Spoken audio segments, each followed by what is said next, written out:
IndiGo సంక్షోభంపై Andhra Pradesh మంత్రి Nara Lokesh review చేస్తున్నారట. Control room ఏర్పాటు చేసి పరిస్థితిని సమీక్షిస్తున్నారట. ఈ మాట చెప్పింది ఎవరో తెలుసా?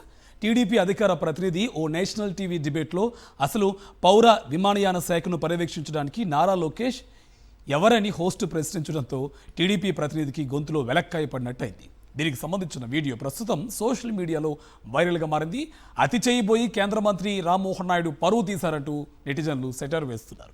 ప్రతి విషయంలో నారా లోకేష్కు ఎలివేషన్లు ఇవ్వడం ఆపాలని హితవు పలుకుతున్నారు. ఇండిగో సంక్షోభంపై ఆంధ్రప్రదేశ్ మంత్రి నారా లోకేష్ రివ్యూ చేస్తున్నారట. కంట్రోల్ రూమ్ ఏర్పాటు చేసి పరిస్థితిని సమీక్షిస్తున్నారట. ఈ మాట చెప్పింది ఎవరో తెలుసా? టీడీపీ అధికార ప్రతినిధి ఓ నేషనల్ టీవీ డిబేట్లో అసలు పౌర విమానయాన శాఖను పర్యవేక్షించడానికి నారా లోకేష్ ఎవరని హోస్ట్ ప్రశ్నించడంతో టీడీపీ ప్రతినిధికి గొంతులో వెలక్కాయ పడినట్టయింది. దీనికి సంబంధించిన వీడియో ప్రస్తుతం సోషల్ మీడియాలో వైరల్గా మారింది. అతి చేయబోయి కేంద్ర మంత్రి రామ్మోహన్ నాయుడు పరువు తీశారంటూ నెటిజన్లు సెటర్ వేస్తున్నారు. ప్రతి విషయంలో నారా లోకేష్కు ఎలివేషన్లు ఇవ్వడం ఆపాలని హితవు పలుకుతున్నారు.